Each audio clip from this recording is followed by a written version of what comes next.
Chicago, 2011. A cop is murdered.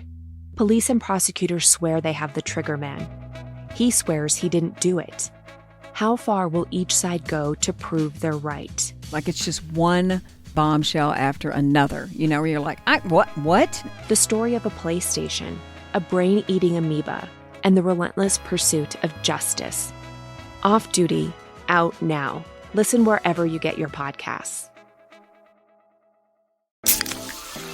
Pepsi Prebiotic Cola in original and cherry vanilla. That Pepsi taste you love, with no artificial sweeteners, only 30 calories, just 5 grams of sugar, and 3 grams of prebiotic fiber. That great Pepsi taste with even more to love.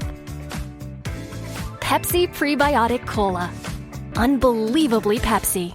Let's be completely honest. Are you happy with your job? The fact is, a huge number of people can't say yes to that. Too many of us are stuck in a job we've outgrown or one we never really wanted in the first place. But we stick it out and we give reasons like, what if the next move is worse? And I've put years into this place.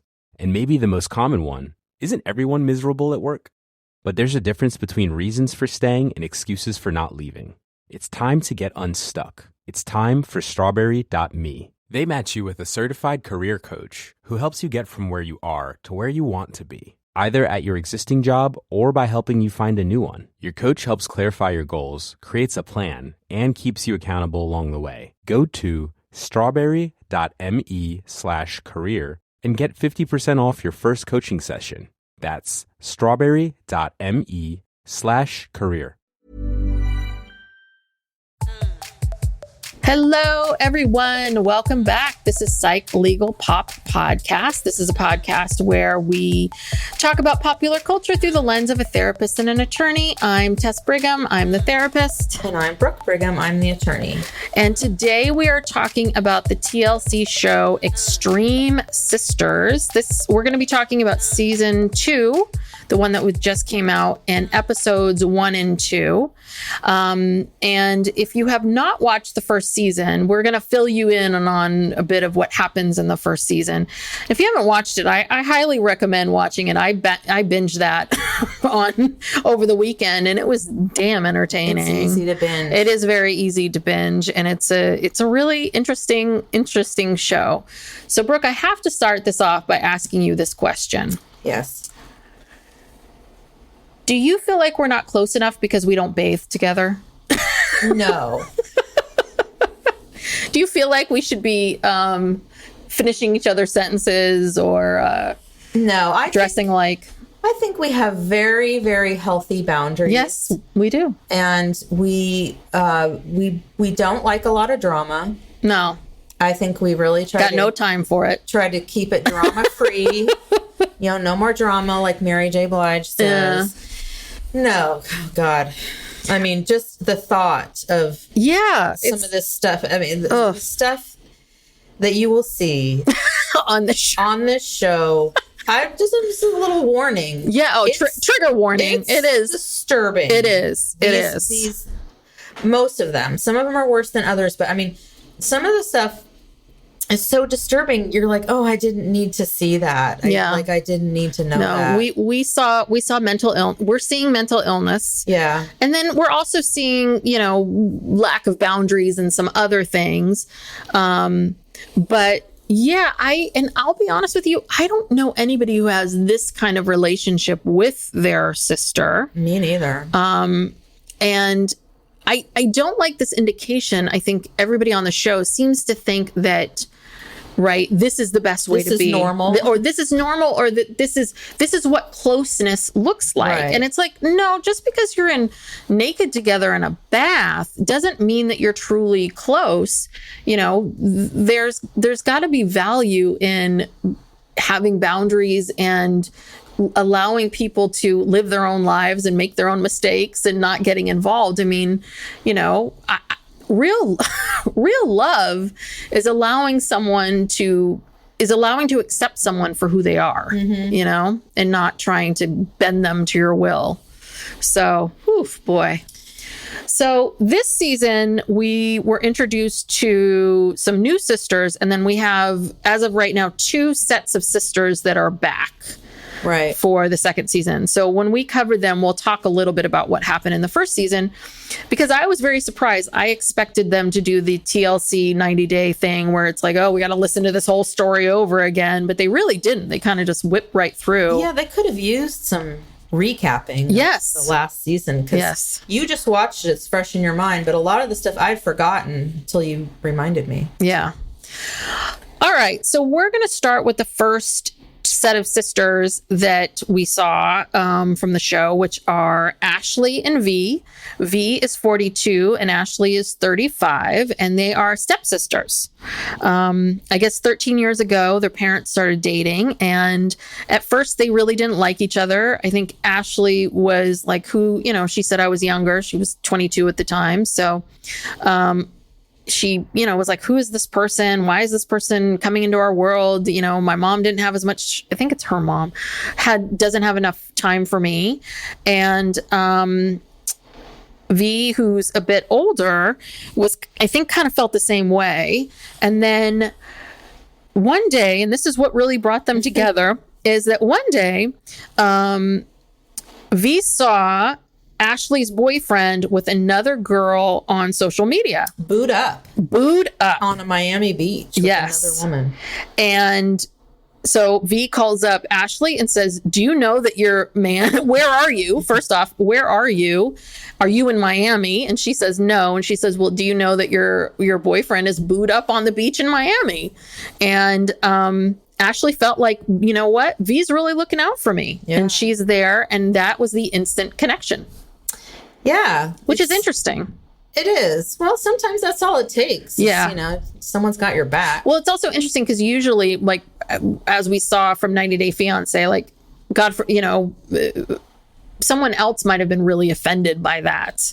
Right? Like, well, why are you telling me about my boyfriend? Or you don't know what you're talking about. Right. A lot of times people get defensive. Business. It's not your business. Yeah, exactly. Yeah. Well, and Vee, this is interesting. Vee has 10 children. Yes. Oof, that's a lot of kids. Yeah. And I think she must have started young because they had some of her kids were at her house and they looked pretty old. Yeah. Some of those kids that were coming down for dinner, I was like, that kid looks like 25. Yeah. So, yeah, I think she started. Well, she's only 42. You have to start early. I think she's been having babies for the last 20 years. Yeah.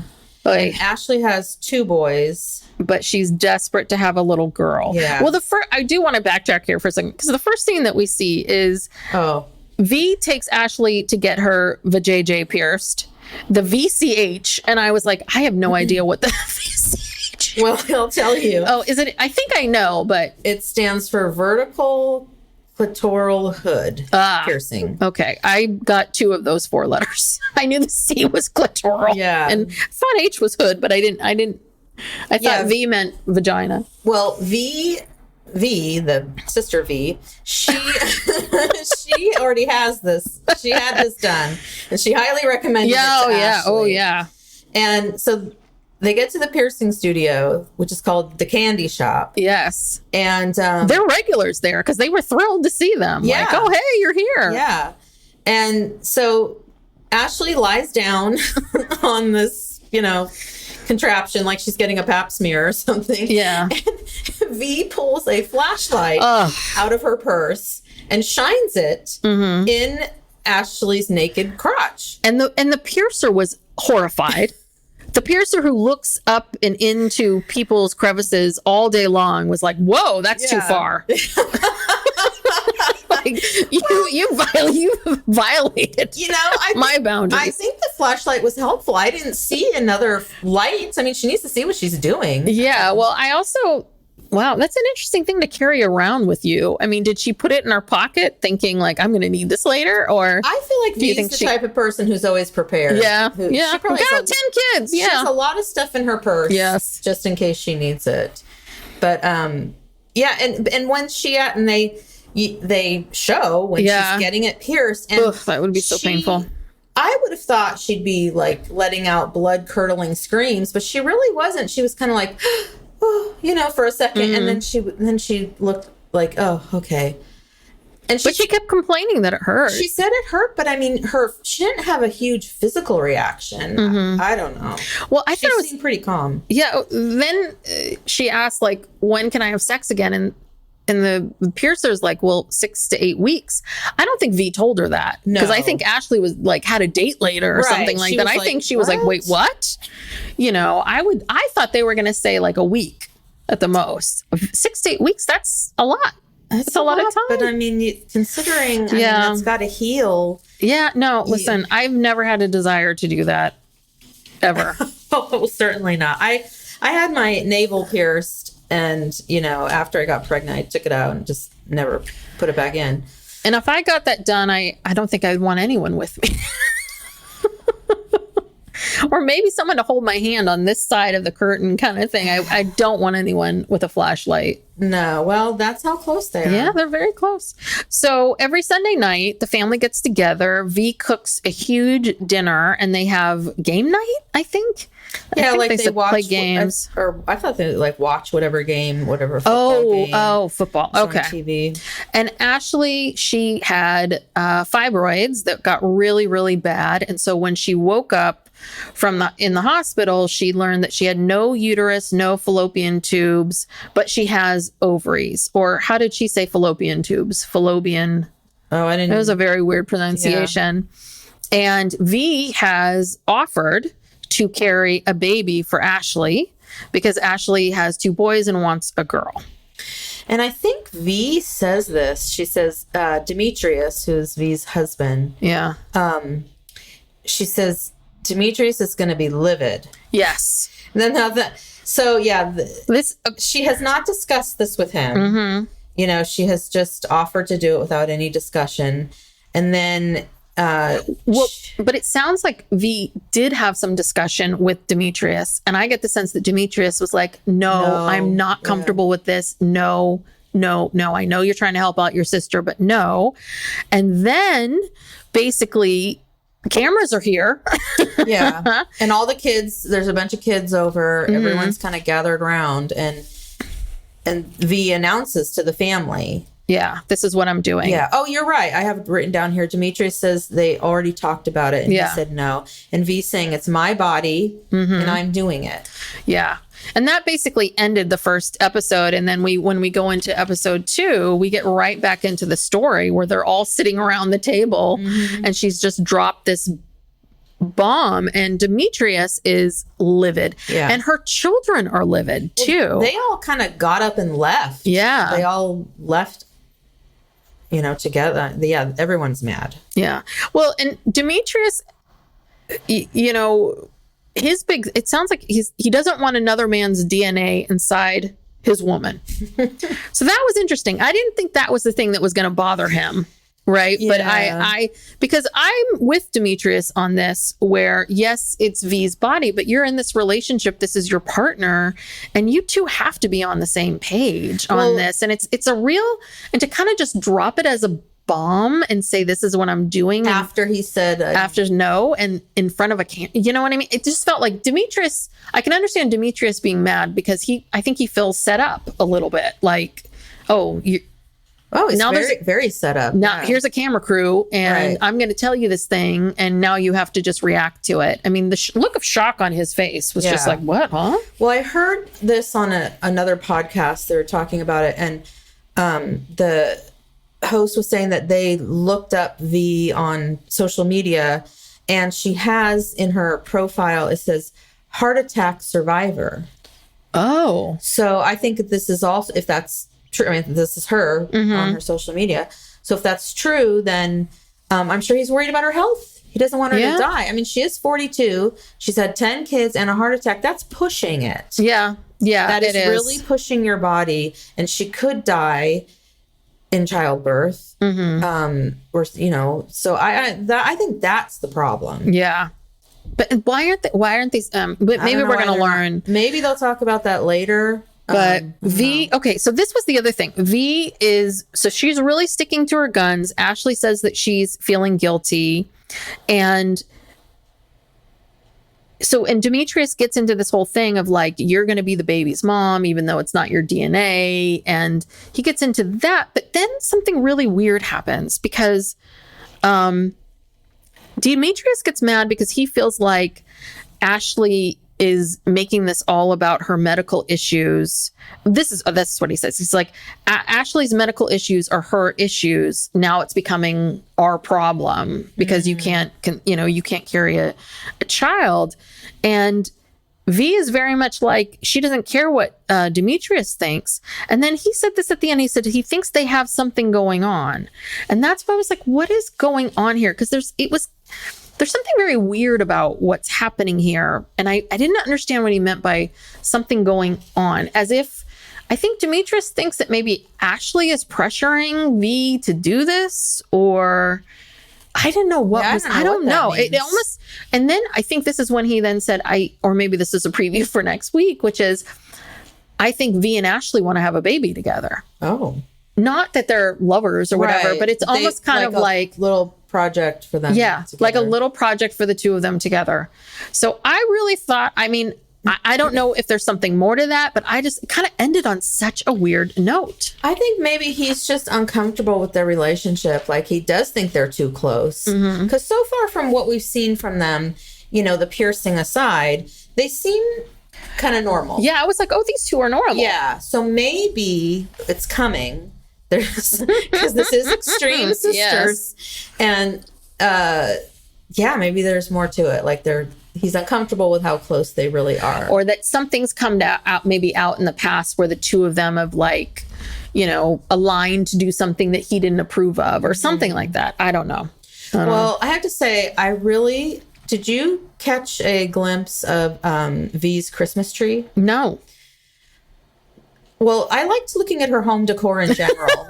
She had a lot of like word art and home goods stuff, but she had this tree, this Christmas tree. It was behind Demetrius where he was sitting, and there's a shot where he's getting up and you can see it.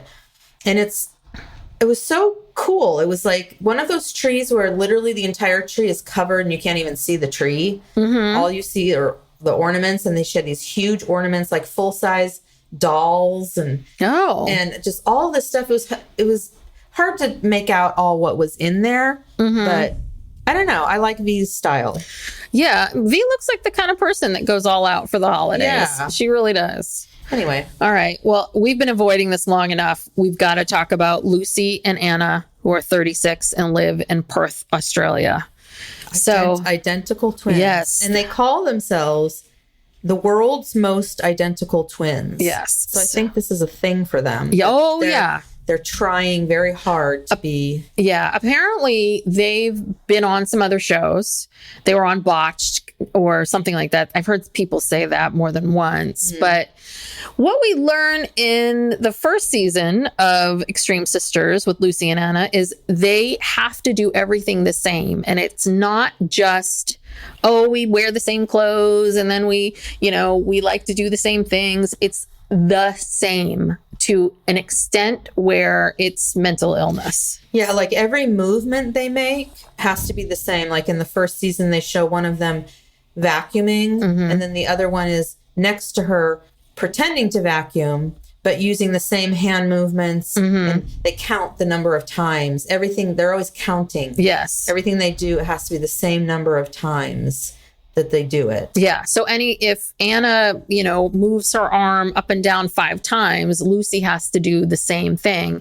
And they want to do everything at the same time, all the time. But sometimes the one will do it and then the other one will do it. But yeah, if Anna choose if they're having, we see in the first season where they're having cereal and they're literally counting out everything. Anna has the same number of times, probably have the same number of pieces of cereal in the bowl.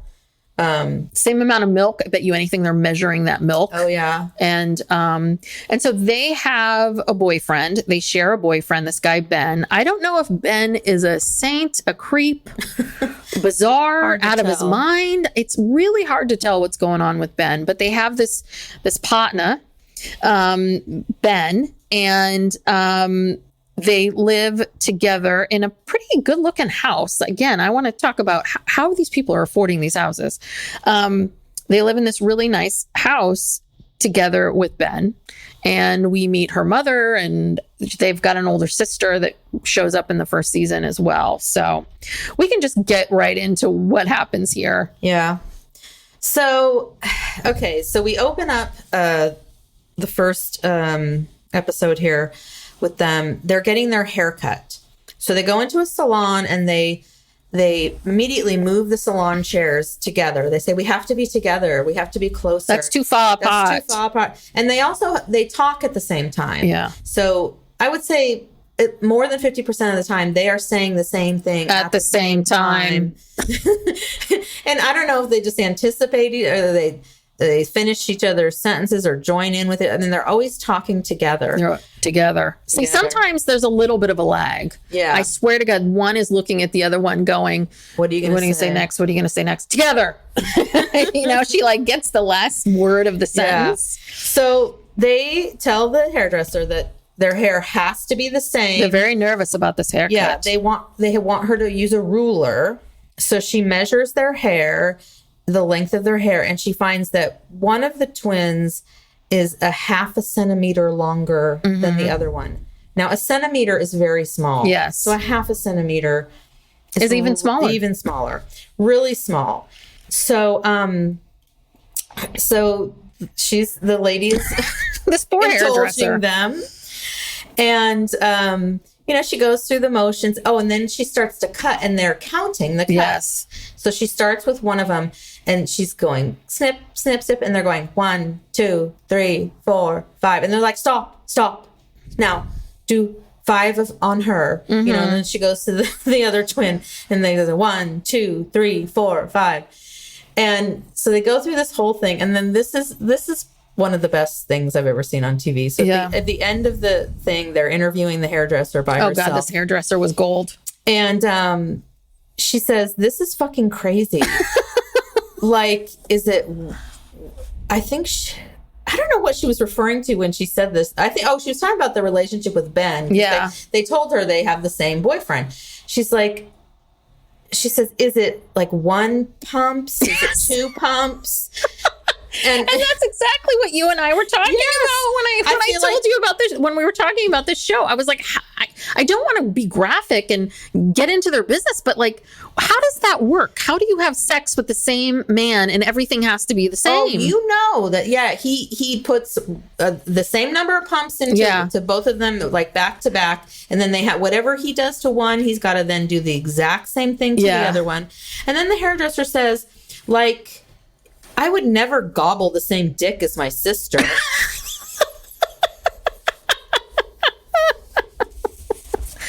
Yeah, and the best was the twins they're like leaving, and they're like, this was good. We were nervous about this haircut. This is good. And then they interview the hairdresser, and she's like, yeah, it was really interesting meeting them, but I'm not doing this ever again. I was like, good for you, hairdresser. Could you imagine the wrath if, you had screwed up their hair in some way and it wasn't the same? Wasn't the same. So they say this a lot. They think of themselves as the same person. Mm-hmm. And I'm just looking at my notes. I think I was getting very philosophical as I was watching it. And I was like, why? Why can't you be 2 different people? If the other one, so it's almost to the point where they say, if the other one isn't around, like, they feel anxious. Like, even like, being a foot away. Yeah. Do you exist with the other person? And it's just, this is OCD to the max, beyond OCD. And they have some kind of personality disorder because their desire to control everything is out of control. Yeah, I mean, it's just so off the charts. And they said that they have a doctor's certificate that says they can't be apart. Yes. So for whatever that's worth. Yeah. Well, and the thing is that there's a difference between wanting to be alike with someone and what's going on here, right? It's one thing to say, oh, this is my twin and we like a lot of the same things, or we like this. Like to dress the same or whatever. But what these people, what's happening with these people is extreme with these two women. It is just unreal. And again, you're thinking to yourself, like, Ben is, I don't know how old Ben is, but Jesus Christ, like, they want to get pregnant, and this poor Ben is supposed to impregnate both of them at the same time. And you know that they're in the background going 1, 2, 3. Like, the fact that Ben can still perform is beyond me. God bless because that would be a lot of pressure. It is a lot of pressure. I would be, if I was Ben, I'd be like, this is a lot. Yeah. So then they have this thing they call lolly night. And they say they eat salads and veggies all week, but on Thursday they have a cheat night and they just eat candy. Yes. So they bring out these trays of all this candy. There's a lot of candy. There's a lot of candy. It's not like they ate dinner and then said, we're going to have candy for dessert. This is what they're eating all day. So I think, was their mom there? Yes. This is where, so in season 1, their big storyline was the fact that they both want to have children, but they need to be pregnant at the same time. And they went in the first season, they go to a fertility specialist. And this guy looked like he was about to lose his mind, because they come in and they sit down and they tell him, we have the same partner. And he's like, oh, okay. And they're asking him, what are the chances of us getting pregnant at that exact same time? And the doctor's like, I don't even know what percentage he told them. It was something really, really low. And they were so upset, so disappointed. And then they take this attitude of, this is so unfair, so unfair that science can't overcome your desire, your will. But at the beginning of this season, they said, we thought about having children, but we put that on the back burner. And I was like, phew. Because these women should not have children. I'm sorry. They really shouldn't, because I don't know what they would do. And you really have to ask about these implications of what will happen if one gets pregnant and the other one doesn't. Are you going to abort the child? And then if you both do get pregnant at the same time, and actually if one goes into labor, is the other one going to be like inducement? Yes. Now we're getting into the whole thing in the first season about the tooth. Oh, yeah. One of them had to have a tooth pulled. No, she didn't have it done. Oh, she didn't have it done because the dentist wouldn't also take out the other twins' tooth because they have to be the same. Yeah. So she has an infected tooth. Yeah. That has been infected 3 times. And the dentist is like, I'm going to take this out. Like, this is an issue. And then they're like, well, can the other twin take the tooth out? And he's like, no, no, you cannot do that. You have a healthy tooth. That's against the rules. Like, that would violate the rules. And this is what the other doctor was saying anyway. So they had made it so far. It was like, oh, thank God. And then sure enough, their mom shows up, and then the insanity gets more insane. Yeah, because they were putting the kid idea on hold, and then the mom shows up. Well, this is getting into episode 2, I think. Well, no, this is 1. This is still 1. Oh, okay. Well, the mother really wants them to have children. She doesn't want them to give up. And the mom is like, how would you describe the mom? The mom is, there's got to be something going on with her. I don't know. She has this weird under eye. I don't know if it was like an eyeliner tattooing gone wrong. Or, you know how on her lower. I was like, is this a style? Is this a thing? Lid, yeah, it's like there's not like a line. It's like a bunch of dots. Yeah, like it's lined with these dots, and I don't know what it is. I don't know if she's doing this on purpose. She thinks it looks cool. Yeah, I could not figure it out, or if she just doesn't put it on very well, and this is how it looks every time. Yeah. I don't know what's going on there. It's weird, but yeah, the mom is. There's something about the mom. She's not like a normal mom. She's trying to act normal, and compared to the girls, she seems normal.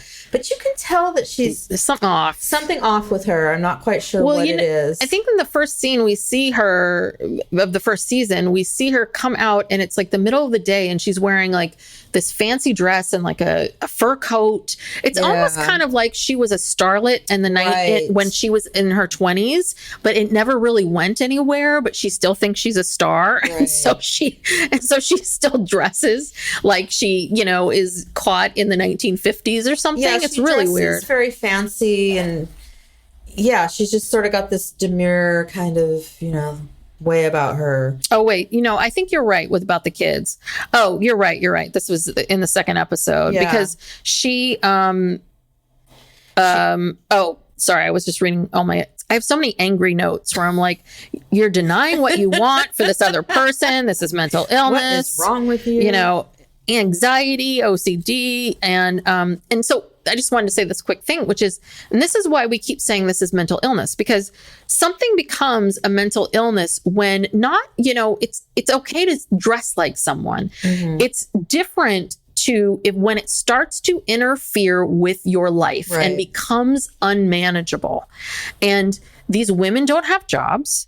They, you know, they cannot get married. They cannot have children. They are making choices and decisions that go against what they want, and it's interfering with your life, and that's when it becomes a mental illness. It's not cute and funny. Yeah, you know. Yeah, it's really stopping them from being human, fully living. Oh my God, can you imagine if one of them got hit by a car? Like, what would the other one do? I think the other one, I don't know what, kill themselves. Yeah, and so that is very alarming. Anyway, sorry. So we go back to mom. Yeah, so mom comes over again, and this time she brings with her these two baby dolls that look like those kind of life. They're like the size of a baby, and they're kind of lifelike looking. And she gets them these dolls as an experiment. Yes, because at first they look at it and they're like, "What is this? You know, this is weird." And then she says, you know, that she really wants them to have kids, and she wants them to, I guess, carry these dolls around and care for them and see how wonderful it is, as if it has anything to do with anything. I mean, it's so dumb, but they get into it. Yes, of course. Well, first they're perplexed, but then they start to think this is a good idea. It's one of those dolls that you give to kids where you don't want them to have sex. So you're like, you know, if you have unprotected sex, here's a baby. Well, yeah. And I was expecting, because my daughter had that when she was in high school. She took a marriage family type class, and she got to take home one of those babies for a couple days. And how was that? It was stressful. Yeah. Well, because these ones they give the kids, they're like a little computer inside of it, and it'll just randomly start crying. And if you don't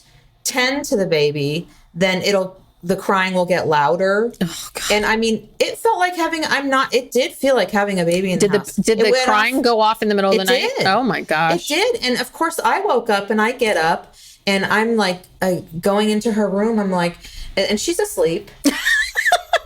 So I'm like taking care of the baby. Yes. I'm like, Layla, the baby's crying. And she's like, oh, yeah. And then you have to, and then sometimes it programs it so that like the baby might need the diaper change. So you change the diaper. And then if that's not the thing, it'll keep crying. Yeah. And you got to feed it. I mean, it was really, she said she was so excited to do it. And then she was exhausted after like 24 hours. And and then she was same like with the dogs when she wanted a dog and we dog sat for you for a weekend. Yes. I feel like I did you a huge favor. Oh, you did me a huge favor. She'd been hounding me for a dog. We took care of your two wonderful dogs for a weekend. But this was at a weird point where one was like 14 and really old and like a cat. Yeah. And then we had gotten a puppy that was about 6 or 7 months old. It was quite a combination. It was quite a combo of the two of them. But yeah, hey, I've always thought about opening a service where I'm going to loan my dogs out to people have kids who want pets, and then they can experience it for themselves. Oh yeah, the puppy was like up. It was like 6 a.m. Again, it was like having a baby in the house. It's like it's 6 a.m. Sunday. Like go back to sleep. Yeah, but no, puppies are like little babies. Up, and she didn't like having to pick up the poop when we went walking. So I'm like, great. Thank you. Save me a lot of money. 48 hours. Yeah. 48 hours so of that. Anyway, these babies that Anna and Lucy have, they don't cry. They should have made them the crying type babies. But anyway, they get really into it, and they're holding them and oh God. Well, the best is, so they start getting into this and then they have to go and shower together, right? And wash each other's bodies. And again, I think they're probably counting like scrub. Yes. And they keep the babies on the floor. And then Ben walks in like, what is happening? And then they turn to him and they go, oh, the babies. Can you pick up the babies and take care of the babies? He's like, what? And he's about to grab the baby. He's like, no. Watch the head. Cradle the baby. But I mean, and the fact that he actually indulged them and like went over and then he puts the babies on the bed and he's kind of just looking at them like, what's going on? And the girls are like, play with the babies. So of course, being a man, the babies start attacking each other. Like the babies are fighting with each other. He's like, something what my son would do when he was like 3. And oh God, but there's this really creepy moment where they have the, what are those things called? The little interviews. They have this interview with the two of them. Mm-hmm. And so you go to these interviews with them and they're commenting on everything. And then the next interview they flash to is them holding the babies. It was hands down the creepiest thing I've ever seen. Like these 2 doll-like women holding 2 dolls. Yeah. It was frightening. Yeah. So I guess that was that for that's where we But ended. I could have killed that mom. I mean, if she really cared about her daughters, if she really cared about them, she would have not given them those babies. Like that needs to lie. It's just kind of like, okay, your mental illness is affecting the 2 of you and Ben, who has signed up for this, but this isn't fair to do this to 2 children. It really is. I mean, but the other thing too is, can you imagine, like, what if they have babies at the same time and one baby wakes up? Is she going to wake up the other baby? Yeah, so they can feed them at the same time. But that will make your baby insane. Yeah. No, they should not have kids. I'm not even sure they want kids. I think a lot of this is, the mom wants more grandkids. Yeah, but you have 2 already, lady. That's enough. All right. So should we move on to Jordan and Randi? Sure. Okay. And they are also twins, 25, from Houston, Texas. And these 2 are also pieces of work. They are. Oof, boy. They are very country.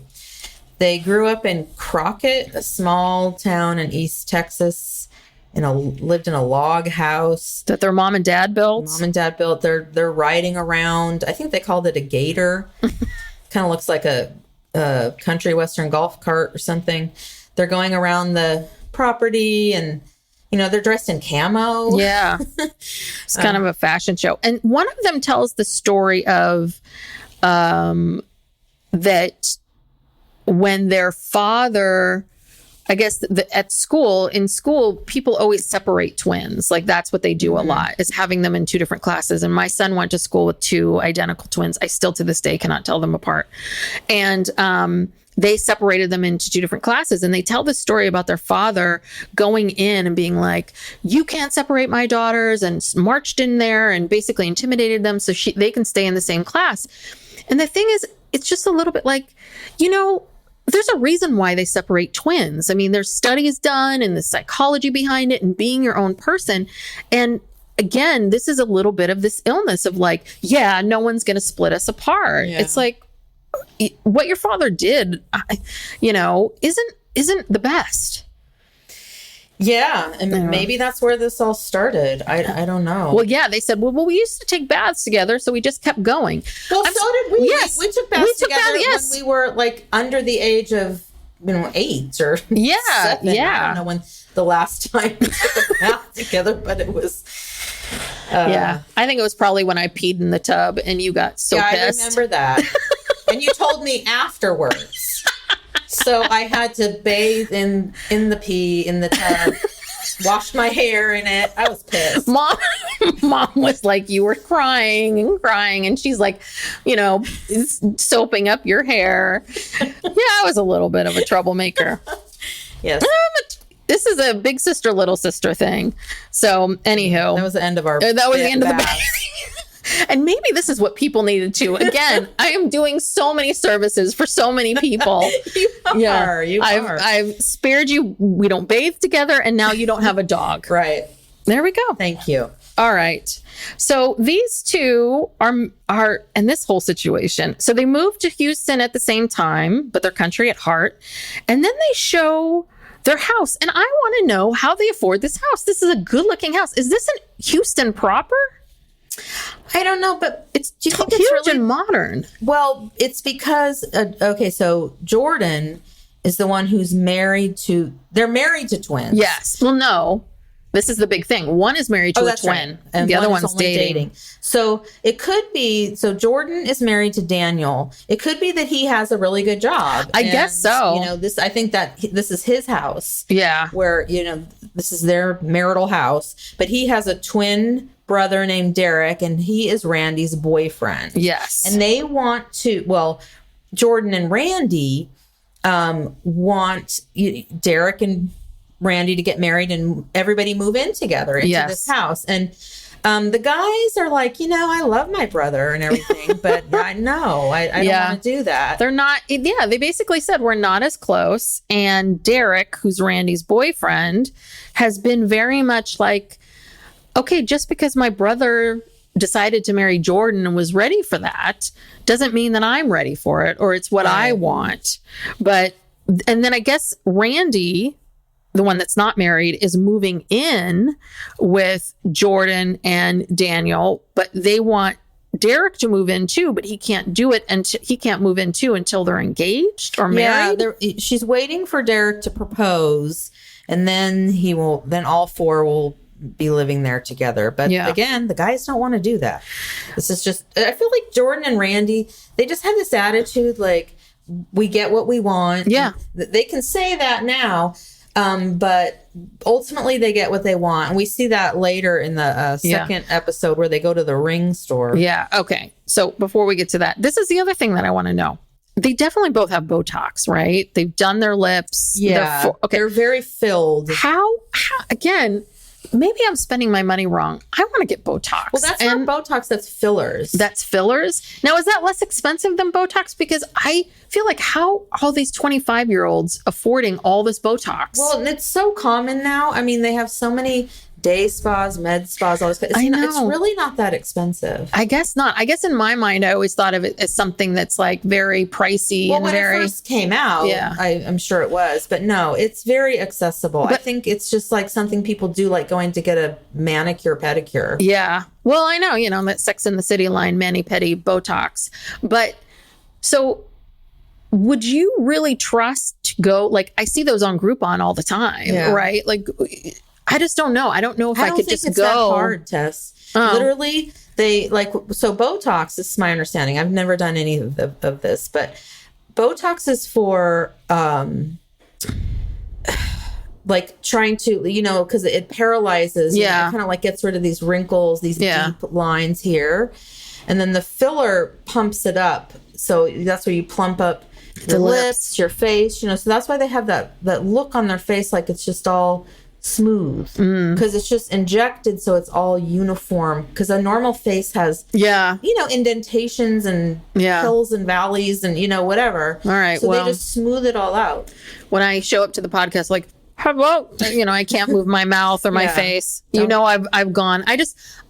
I just think, especially for something that's going to be injected into your face, I really feel like I need to get like a good recommendation of a place. I mean, it can go wrong. You've seen it before. Anyway, that's what I wanted to know. Okay. But so do we talk about the bath? Oh, God, no. Their bath? Yeah. This is still the first episode. So then they get in the bath together and, popping each other's zits and blackheads and such. And again, the entire bath conversation, which I kind of my guess would be, right, that this is what the producers told them to do. But every conversation is about how Jordan's married and Randi wants to be married.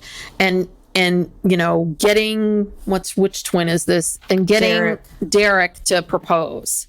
Like, this is this is the only conversation that they have. Yeah, that's all they talk about. And it's really getting, they say if Derek doesn't propose, we're going to put our foot down and be pissed off. And that's what Jordan said. So she used we. Yeah. She used the term we regarding Randi's engagement. I know. It's got nothing to do with you. And these guys, I don't know how they seemed relatively normal to me. I don't know. So then in the second episode, we see Jordan shopping for rings with Derek. And this whole scene is bizarre. I mean, basically they walk into this ring shop. Jordan's like, I know exactly what she wants. Nothing less than 2 carats. Mm-hmm. Again, are these girls wealthy? I don't know where, because neither of them seem to work. No, and they have very expensive tastes. They have these expensive tastes and big ideas, and someone else is paying for it. Yeah. Their dad probably supports them. Because none of it. They don't talk about a job or a career or what they do or anything. It's like their goal is to get married. Yes, and do everything the same. But then they're in there, and and Derek. Goes with Jordan to pick out this ring, and Derek says he doesn't, he and Randi have been dating 1.5 years, and Jordan's like, oh my God, they've been dating 1.5 years. It's too much. It's too long. Like, you're 25. Yeah. Like, why is it so bad to date your partner for a couple years? I mean, this rush to the altar is just insane. But they're like the girl from Willy Wonka. They want it now. Yeah. They want everything now. But I have to say that I think Derek says this, that Jordan is the alpha twin. That's true. Yeah. I like Derek. Yeah. I have to say that he's sort of the voice of reason in some of this stuff. Well, and he had, so Jordan is trying to push him beyond his budget. Yes. He has a budget in mind, but that's not going to be enough to get this certain 2-carat ring. And she's pushing for a, $25,000 to $30,000 ring. No, 35. The ring that they want is like 36. Oh, okay. And, at first he is fighting it, but then he ultimately just gives in and he agrees and he gets the ring. See, this is the part that I thought was so weird basically Jordan has this ring on her finger and she's like, no, this is the one. Jordan is not moving off of this. No. Like, she is determined. She's not leaving without that ring. I thought that he would, walk out because he was so like, no, this is uncomfortable. No, I don't want to do this. This is not right. And then there was this long pause about whether or not he's paying for it. And maybe the producers came in and said, we'll pay for half or something. Well, or maybe he's in on this. Yeah. You know what? Like that they're dragging this out for a storyline on the show. That they all planned this ahead of time. They're all in on this. Yeah. They've all agreed on what their storyline is and how it's going to play out, and they're just all playing their parts. I guess so, because these girls want what they want when they want it. Yeah. But one thing that was really interesting, Jordan kept saying in that scene over and over again, Derek has no clue what my sister wants. That is a red flag. Yeah. Like, isn't that a sign that maybe you shouldn't get married? Yeah. Yeah. So, because, right, she doesn't care about Derek. They're just filling in, right? They just want these 2 grooms. They think it's cool. Twins marrying twins. Yeah. And they, and now they've been together too long, and my sister's already married, so I need to be married. I did not like them very much. They're just not that interesting. Yeah. We'll see where the storyline goes, because after the minute Derek gave in with the ring, that's when I started thinking there's something off about this. All right. Okay. So our last set of sisters are actually the ones that I love and hate the most. Yeah. Wow. Because they are there's a lot there. This is Jessica and Christina. They were on the first season. And what we learned about them in their backstory in the first season is that the 2 of them, they're twins. They've always been very close. That their mother, they didn't really have a relationship with their father. Their mother moved from like man to man to man to man. That moved them all over. And they had something like 5 or 6 different stepdads. And they, so because of that, they really bonded. They became very, very close. They became each other's sort of person. And the sense that you get is, they said it many times, where they believe their mother didn't have children because they wanted to she wanted to be a mom, but she had children as a way of trapping a man. Mm-hmm. So they, from very early age, felt like we are just this, we're not really loved by this woman. You know, she doesn't care about us, that really we're just sort of this attachment, you know, this part of the deal. Yeah. And like they all they have is each other type of thing. So in the first season, we see that both women had been, I believe, married and divorced. Jessica definitely has one child and is divorced from her ex. Jessica, the one with the short hair. She has one child. She does? Yeah. We saw him in the first season. Oh, but Christina has two. Or is one of those kids, or no? They said those John's kids. No. Those kids are okay. So in the first season, we learn that Jessica has one kid, and we meet her ex. Right? Where is the kid? I don't know. She shares custody with this guy. Oh, okay. So with her ex that she's still friendly with. Okay. So they share custody. Christina, I don't know if she was married to this guy that she had the two kids with, but she has two kids. Okay. And they are also psychic. They're psychically connected. And they're both psychics. They work as psychics. Yes, they both work as psychics, and the mom was also psychic. And in season 1, the big fight, which they kind of get into a little bit, but the big fight was about Christina's relationship. So Christina, you know, when her last relationship with the father of her kids ended, she thought, well, maybe, you know, one of the reasons why this ended, and one of the reasons why the marriage of Jessica ended, is because of how close the two of them are, because they're so close, because they have this tight relationship.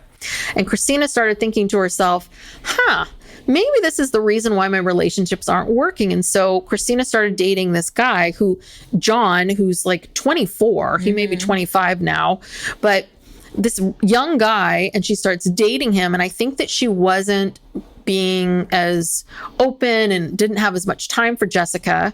And Jessica instantly just hated John, like didn't like him, didn't want to deal with him. They were fighting about this relationship the entire time. So then Christina then moves John into her house and tells Jessica, like, after the fact. I mean, there's just one thing after another in the first season. And this is what I want to say is, this really bothered me, because the two of you, your big thing was your mom moved from man to man to man to man. And you did not like having all these random guys and these random stepdads. So let me get this straight, Christina. You have two children. You're going to move a 24-year-old that you've been in a relationship with 6 months. They were dating 6 months, and you're going to move him into your home? Yeah, not good. No. But a lot's happened. Woof. This is why they've come back, because so much has happened. That was all just one season one. Yeah, and so in the interim, John and Christina did get married, but Jessica was not at their wedding. Yes, they didn't talk for 3 months. Blocks each other on social media. Yeah, and so John and Christina just had this small, like, justice of the peace type wedding. But then, and then Christina got pregnant. Wait, hold on. So with the marriage, real quick. So Christina decided that because she was fighting with her sister so much that she didn't want to invite her to the marriage. I think a lot of this is John, because John doesn't like Jessica. And then Jessica found out about the wedding 1 hour before the service, because Christina was afraid that the witness that they had set up wouldn't show up. So she wanted Jess as a backup. And I was just like, are you kidding me? Yeah. I mean, listen, Jessica is a piece of work, and I have a lot of issues with her, but I'm with her on this moment in time. Like, this is your sister. You're super, super close. And you don't tell her about your wedding. And then you don't have anybody else to call. By the way, can some random person who was just off the street does John have a friend? I mean, so I feel like I think Christina wanted to let Jessica know, almost like, see me, I'm moving forward. I don't need you. Yeah. I don't need you. Sorry to interrupt. I just had to say that. Oh, yeah, no, that's very, very strange. So Christina gets pregnant, and she said she just wanted to forget about the past, and she wanted Jessica back in her life. Well, Jessica felt nauseous and she called Christina and asked, "Are you pregnant?" And Christina said, "Yeah, I'm pregnant." And that's how they got back together. Because even after the wedding, they didn't talk for a couple months. So this was still like, there was a good chunk. I feel like there were like at least 5 to 6 months where they weren't talking. And then because they were so excited about the baby, they just started hanging out again. Okay, and my notes aren't very good. Well, sorry, these two, I find them fascinating. So, yeah, sorry, Okay, go on. So now you can get to the birth. So now, so they're back together. John still doesn't like Jessica. And so Christina, she says she wants a home birth, a water birth. She said she wanted to do it in the woods, but that wasn't really John feasible. didn't want that. John didn't like that. Anyway, okay, so of course these guys have to have a bath scene. I didn't ever think that I would ever watch sisters bathe together more. But now this is the third set of sisters I've watched bathe together. I know. So, and this one is probably the most disturbing. So before they get into the bath, Jessica is like, I don't know, she's taking looks like a wand. I don't know if it's sage or I don't know. I think it's like a crystal. Okay. A crystal wand. A crystal wand, and she's waving it all around Christina's body and, doing some psychic magic stuff. Then she gets a bath ready for her. And so Christina gets into the bathtub, and then Jessica announces that she wants to get in the bathtub with her. Yes. And Christina's like, oh, okay.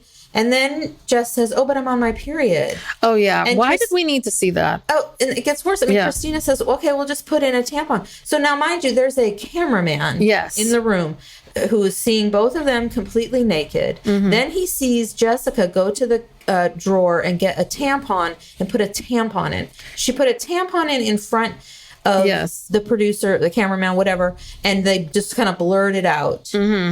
Yeah, I think I looked away. I think I blacked out in that moment because I was so mortified. I mean, what I'm shocked about is all of these women don't seem to have one issue. I mean, unless all the cameramen are camera women, right? Where, I don't know, they are really freely being naked all over the place. But I guess if you want to bathe with your sister, you just will be naked in front of anybody, I guess. I mean, doesn't bother you. Nobody is camera shy. No boundaries. No shyness there. So then, but it gets worse. Okay, so so Jessica gets in the water and she's kind of straddling Christina from behind. She puts her legs around her. And then Christina says, oh, I can feel your vag or your vagina. I forget how she puts it. But anyway, she's like, oh, I can feel your vag scratching up against my back. You can't make this stuff up. No, you can't. So apparently Christina was getting too close. She was very close. She was up on her back. Well, she said back up. And I was like, so obviously there was room behind Jess. Right. So Jess intentionally got right up in there. Yeah. Oh, yeah. So they're in the bathtub and they're just talking. I don't even know about what, because after that, I was so traumatized that I don't even remember. Oh, I don't remember the conversation. They were talking about, they're talking about this birth and this home birth. And so Jess is saying to Christina, hey, I'm going to be there. I'm going to be in the water with you. I'm going to be there every step of the way in the bath. And Christina, this is one of the issues that I have with Christina, is Christina really, Jess and John have a lot of issues. And Jess, I feel like has overreacted or reacted in a way about Christina's relationship with John. I think that her anger towards Christina and John and her anger towards John is a little unfounded. But Christina does nothing. She's like, she basically makes all of this worse because in the back, Jess is saying all this stuff to her. And it's like, this is the moment for Christina to say, hey, Jess, like, I'm married now. My husband might want to be in the bath with me, or my husband might not be there, but Christina says nothing. But because I think Christina does want her there, but she knows it's going to upset John. And so she's just kind of I don't know what. She's just not going to deal with it. I feel like she's just compartmentalizing it, putting it back. But they never dealt with it. They never dealt with it. They basically just started up and were like, oh, we're sisters. Let's be together. And you're pregnant. And isn't this wonderful? Yeah. And it's a little bit of like, yeah, you still have this big issue with Jess and John. Yeah. Well, and then like my notes, my notes kind of stop here. I don't know why I start taking notes, but what I do, I think the tampon really did you in, I was done after that. I was like, put my pen down. I am done. I've watched 2 episodes of this and I am traumatized. So I stopped taking notes, but I do remember that after the bath scene, the next scene that we see is John and Christina in their kitchen with Christina's kids, and they're feeding them dinner. And then Jessica just kind of pops in because she lives just down the street. Yes. And John says, she lives down the street and she just comes over whenever she wants to. And he's obviously, doesn't like that. And they bring up there might be other things, but what I remember is they bring up that Christina is going to a big ultrasound appointment. She's, I think, about 6 months pregnant. And Jessica's like, well, I want to go. And John's like, no, like, we're the parents. We're going to go. You don't need to be there. And she was like, but I want to be there. I want to do everything together. And he's just like, no, you're not going. And Jessica won't let it go. She keeps trying. And Christina is literally just right there in the middle, kind of saying nothing. Yeah, she's just completely silent the entire time. One of the things really quickly is John is so young. I don't think this marriage is going to last because he's feeding the kids. He looks like a child. Yeah, like if I walked into the scene, I'd be like, oh, are these your 3 kids?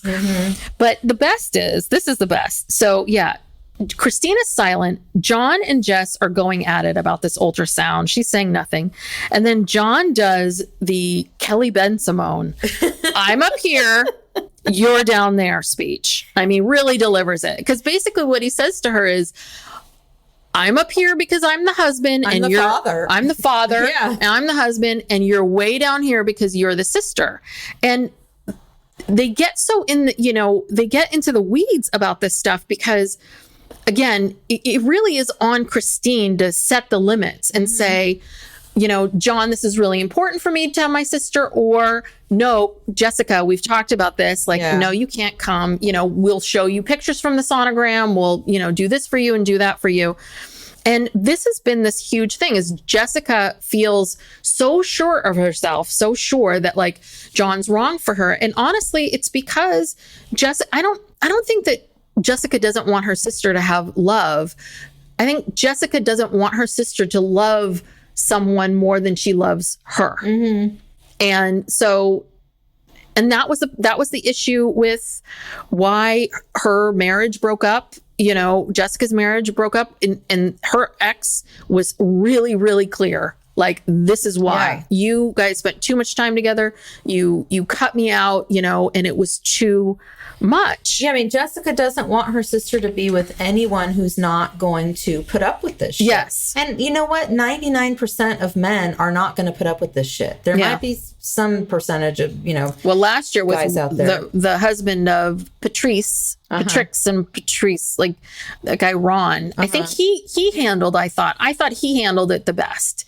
But even he was like, no, we're partners. Like, we're in this together. And so it's just, oh God, it's so complicated that, why each of them feels like they need to, why Jessica feels this great need to get closer and closer to Christina, and Christina feels this need, I think, to pull away and have her own identity, but she doesn't kind of want to fully do that, or she doesn't want to upset Jessica. Yeah. I can't figure out what's going on with her. I think that's it. I think that separating from Jessica and creating boundaries is going to be hard because Jessica is persistent. Yes, she is. In that kitchen, that she was not taking no for an answer. And I guarantee you next week it'll come up again. Yeah. And she's going to be like, well, I don't understand why I can't go to the ultrasound, whatever. She's very persistent. And Christina really has no backbone. Yeah, that's it. She has zero backbone. She never stands up for herself. She just can't deal with hard things. She really can't.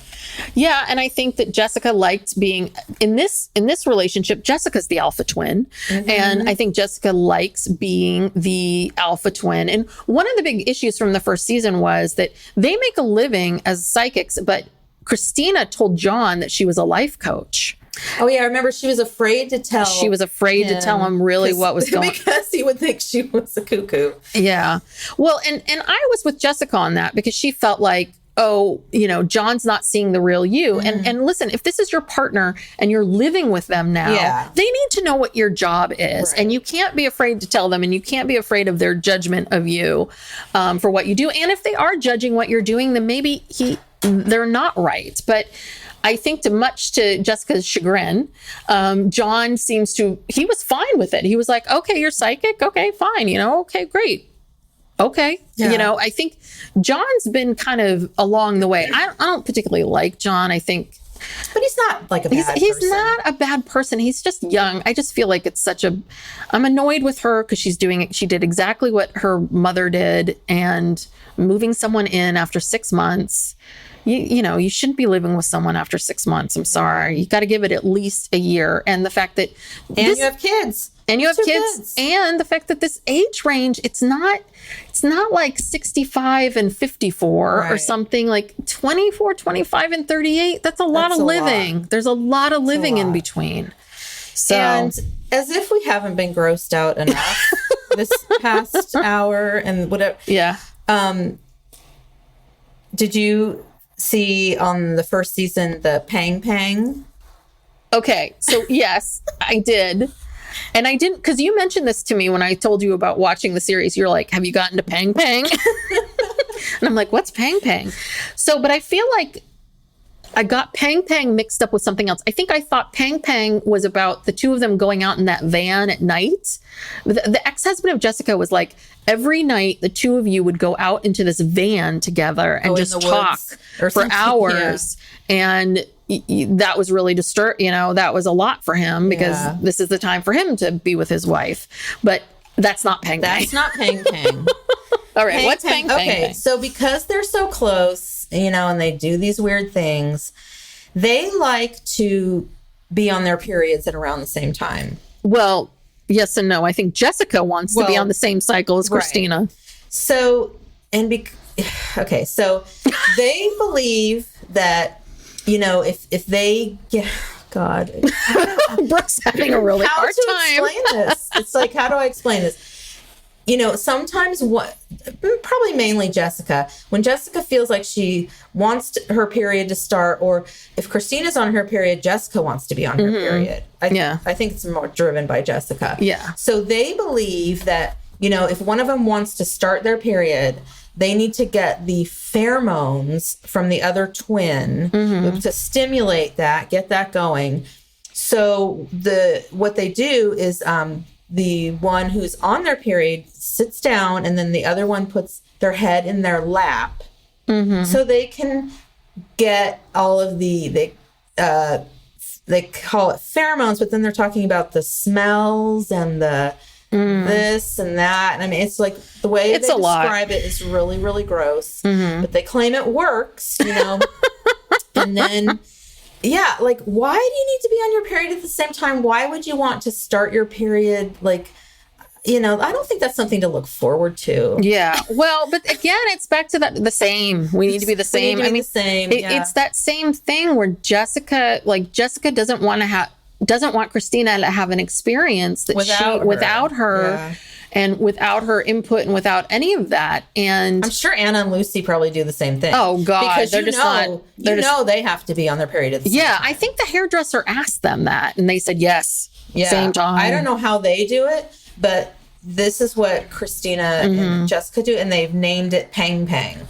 And so that's what that means. So when one of them wants it, they say, "I need pang." Didn't you see this? Yes, I think I blocked it. You must have blocked it out because you're looking at me like you're so horrified. No. Like you've never heard this before. Just the way pang. It's like a little kid being like, I know. I want my grandma pang pang. I want my baba. A pang pang. I know. But just like, it sounds like a restaurant, like you're going to go to pang pang. It sounds like a Chinese restaurant. Yes. It's just like, what with these women? Yeah, where did they come up with that name? I don't know. But that's just, there's so many things we're not even seeing on this show. No. Things that are worse that TLC had to draw the line. Their legal department said, no. Yeah. That's a bridge too far. But yeah, so what we've learned is none of these people have any boundaries at all. So, boy, I'm exhausted. I love this show. It just solidifies, our healthy sister relationship.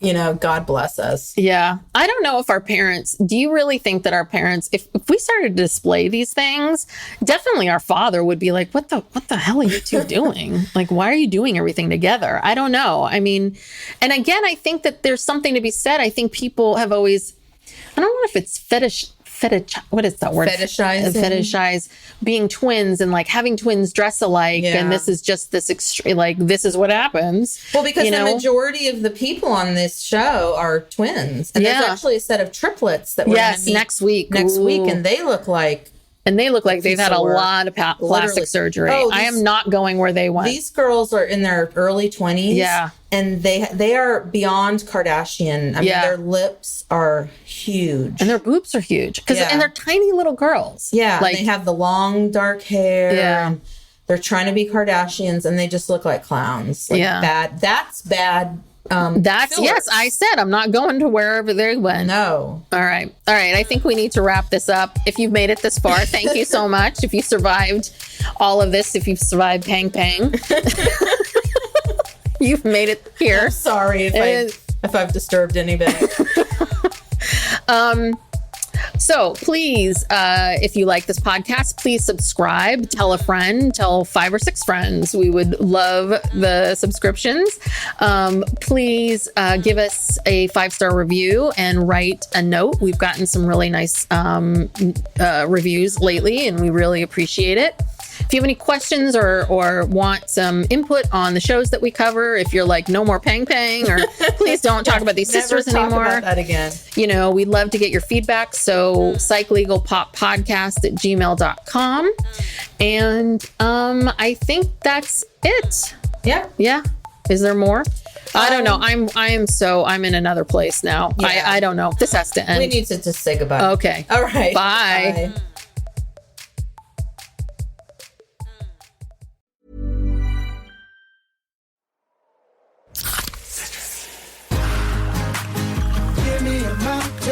Lots to do. Give me the sunshine, give me a dew. Give me something simple and true. All I need is sunshine and a cool, refreshing mountain dew. So give me my good friends, give me a dew. Grab some friends and an ice cold Mountain Dew today. Mountain Dew.